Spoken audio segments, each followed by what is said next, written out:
இன்னைக்கு நான் கூட வந்து 17 வயசுலேருந்து இந்த அதிமுக கட்சியில் இருக்கிறேன். என்னை வந்து ஆளாக்கினது அதிமுக, அடையாளம் காட்டுனது அதிமுக, வளர்த்தது அதிமுக, வளர்த்து கொண்டு இருப்பது அதிமுக. என்னுடைய உடம்புல உயிர் இருக்கிற வரைக்கும் இந்த கட்சியில் நான் இருக்கணும்னு நினைப்பேன். ஏதாவது ஒரு பதவி கொடுக்குறாங்க, அது ஓடணும் போகணும்லாம் இல்லை. அப்படி வந்து ஒரு சிலர் இருப்பாங்க. அப்போ அந்த ஒரு சிலரை ஏதாவது ஒன்று சொல்லி வேற கட்சிக்கு மாற்றுவது என்பது தவறான ஒன்று.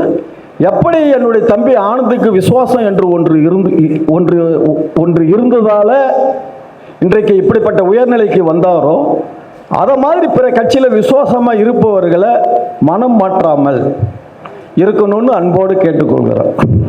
விசுவாசமா இருக்கணும். மக்கள்லாம் பேசி இட்டுன்னு வரக்கூடாதுன்னாரு. ஒழுங்கா நீங்க வச்சிருந்தா அவங்க ஏன் இன்னொரு இடத்துக்கு வராங்க?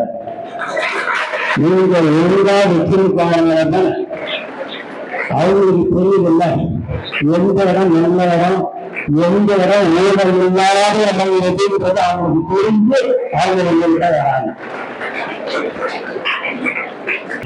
நான் எதுவும் பேசக்கூடாது, நான் பேசணும் வந்தனமோ எதை பேசணுமோ போனோம்னு இருக்கலாம்னு நினைச்சா எங்க அண்ணன் இனி எதுலையாவது ஒரு வம்புல இழுத்து நான் நினைக்கிறாரு. அவர் நினைச்சீங்கன்னா வந்து ஏதாவது ஒரு வம்புல இழுத்தாரு அப்படின்னு நான் நினைச்சேன். ரொம்ப அழகா பேசுறாரு, என்னடா இன்னும் வம்புல இழுக்கலையே நான் நினைச்சு கண்டிப்பா இழுத்தாரு. அதுக்கும் நான் அதுக்கு தகுந்த மாதிரி பதில் சொல்லிட்டேன். நீங்க ஒரு சாதாரணமா ஒரு மோட்டார் சைக்கிள சுத்தினுங்க, இன்னைக்கு ஒரு அமைச்சராக இருக்கிறேன் என்று சொன்னால் அது தமிழ்நாடு முதலமைச்சர் மாண்புமிகு தலைவர் தளபதி தான். நான் என்னுடைய சட்டமன்ற தொகுதியில